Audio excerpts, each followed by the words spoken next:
In today's module, we're going to be talking about something very, very sneaky in your fitness journey, which is people pleasing, and how it's going to sneak up on you in your fitness journey and how to catch it and turn it around. So let's talk people pleasing. Many of us tend to self-identify as people pleasers, right? And what does that actually mean? Usually when we try to describe it for ourselves, it means something along the lines of saying yes when we mean to say no, or we really don't want to say yes, or keeping other people comfortable at our own expense. In our fitness journey, it can be really invisible, and it really shows up as self-abandonment disguised as balance. So here's what that could look like. Couple of examples. Number one, overcommitting to social events or extracurriculars because you don't want to let anyone down, not because it's been placed on your heart to do every single one of those. Or overcommitting to your workouts because you think you want to make your coach happy when really it's unrealistic for you. Hiding your goals from the people that you love to make them more comfortable or not have to breach the subject. Feeling like you have to over-explain your food choices like you're on trial for them. And generally just saying yes to everything and ending up building resentment for everyone around you because of it. So the biggest takeaway that you're going to have from this module today is to learn that boundaries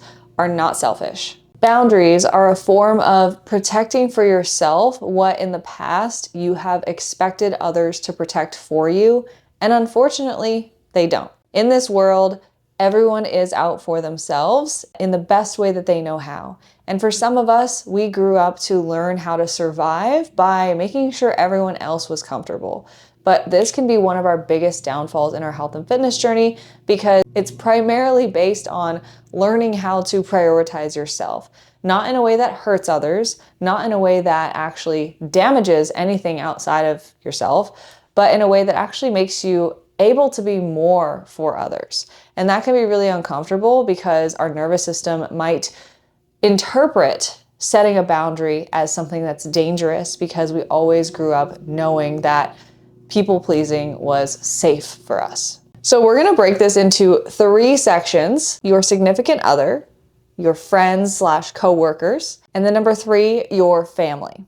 This is because there are a lot of different dynamics where people pleasing can really show up. So we're gonna break it down. So for the sake of just resonance and my own experience and what most of our clients are going through, I'm going to speak from the lens of wife, husband, or girlfriend, boyfriend. If you are obviously a husband or a boyfriend that is in the program right now, just flip-flop it. It can go the same way. When it comes to the significant other, it's really important to identify where people-pleasing can sneakily show up here, because a lot of times in many of the examples that I will share, we are creating a lot of this friction for ourselves out of the sake of not wanting to make the other person uncomfortable, when in reality, there really isn't friction to begin with. So examples of this could include anticipating pushback that hasn't happened yet, so we avoid advocating for what our needs are and end up skipping them altogether. Assuming that support has to look like agreement, assuming that support has to look like doing it together, using their comfort as permission, and lastly, creating us versus me energy. So let's break these down. Number 1, this is the most common that I see, is anticipating pushback that hasn't happened yet.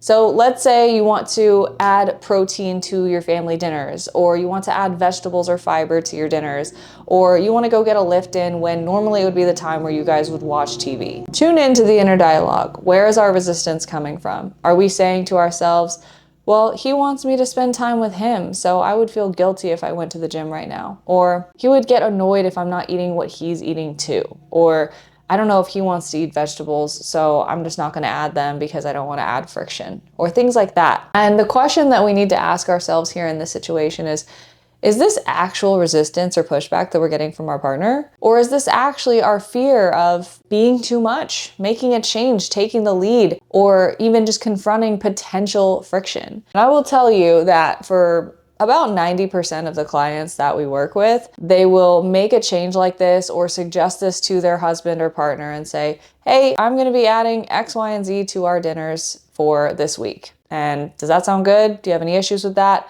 And usually they're like, no, I don't care. I'll eat whatever. Or, hey, I really want to get to the gym right now, but I know it's normally the time we watch TV together. Do you think I should go? What do you think? And usually the response is, go. I don't care. Literally, Sometimes we have so much support behind us and we don't even realize it. But sometimes we don't always have agreement or the partner on the same side. So this is where another sneaky people pleasing can come in that's a little more difficult, which is assuming support has to look like agreement. So just because they don't like having vegetables in their dinner, or they would rather have you watching TV with them at that hour, that doesn't mean that you do not have permission to go do that thing still. That does not mean that your relationship is going to fail if you do that thing anyways. And remembering that at the core of your relationship should be love and support and mutual respect. So even if your partner does not agree with the initial choice that you are making, if he supports you and understands why you are making these changes, at the end of the day, he will get over it and or come to learn why these changes have needed to happen in the first place. And the coolest thing that I've been able to see coaching women over the past 10 years is that this is so true, even for people who are maybe a little resistant, or, the husband or the partner is kind of in their own world. Maybe they're doing keto or carnivore or something else for the time being, is when our clients really commit to their own path and stick with it, their partner gets curious because they see the results, they see the changes, they see the consistency, and then they say, okay, I'm interested. I want to learn what this is all about. My husband did the same thing about 6 months into dating. He said, I want to learn how to track my macros. At first I thought it was kind of weird, but now I think it's kind of interesting, and I want to learn how to change my physique. And now, 7 something years later, he is a endurance and fitness coach himself. Next is using their comfort as permission. Remember that you are still your own person and that permission is not required. Their support is a bonus. It is definitely emotionally tough when you don't have your partner's full support behind you. But at the end of the day, you can still make your own decision in spite of that. And that's a part of becoming self-determined, becoming independent, becoming someone who is confident. Sometimes that choice has to come first before actually seeing the changes in the rest of your life. And lastly, us versus me energy. So pinning your choices against that person, meaning your partner's eating something. Oh, I can't eat that. I'm on a diet. I can't do that with you right now. I have to go to the gym. That's very much me energy versus us, and makes it seem like your fitness is in opposition to your relationship. And this is where tension can start, and we're creating it and we don't even realize it. How to change this language is really just making it less about what the other person is doing is wrong and more about what you're focusing on for yourself. So instead of, I can't eat that, that's so bad, and making them feel like they're the enemy of your goals, it's, I'm focusing on foods that make me feel good. So I'm going to choose X, Y, and Z instead. Or I want to fill my time with things that are going to move my goals forward, so I'm going to make time for this as well, right? You notice the difference there. It's much less me versus you and much more I'm focusing on me. You can come along if you'd like. Next is our social settings.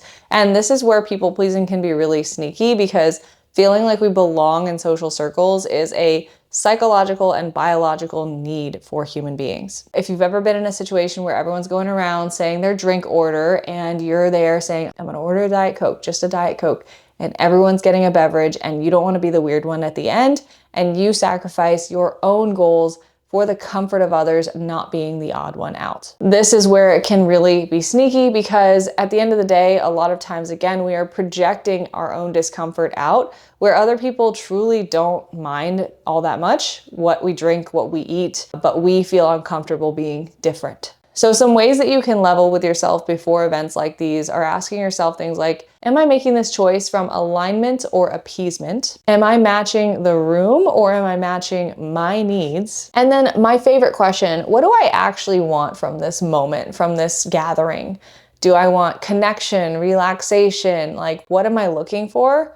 And instead of turning to food or drinks to create that, how can I have that in spite of ordering something that throws me off my goals? Here are some examples for social settings that can help you when it comes to planning in advance. So number one is setting your intentions ahead of time. So some things just like going in knowing, okay, I know what this restaurant is, I know what the menu is, I'm gonna order X, Y, or Z. Or just knowing that you're going to be looking for certain things on the menu if you don't know where you're going or what it's all about, or setting a drink cap for yourself if you know you tend to go overboard beyond a certain number of drinks. And you can always, of course, load up on some protein and fiber before you go so you're not ravenous and starving when you do sit down. Second would be my favorite tip, which is order first. You don't always have control over this depending on where the waiter is standing, but you can try to catch their eye first, wave them down first, and order your drink, order your entree first. So that way you kind of set the tone for the rest of the table rather than the other way around. The next thing is practicing saying no. This is where I don't want you guys confusing the principle of knowing how to do this with having to say it all the time. The goal is not to say no all the time, but many of us don't even know how to say no with confidence and a calm tone. So no, thank you, I'm good. No, I'm okay, right? Those are things that honestly shouldn't be as hard as they are, but they are, right?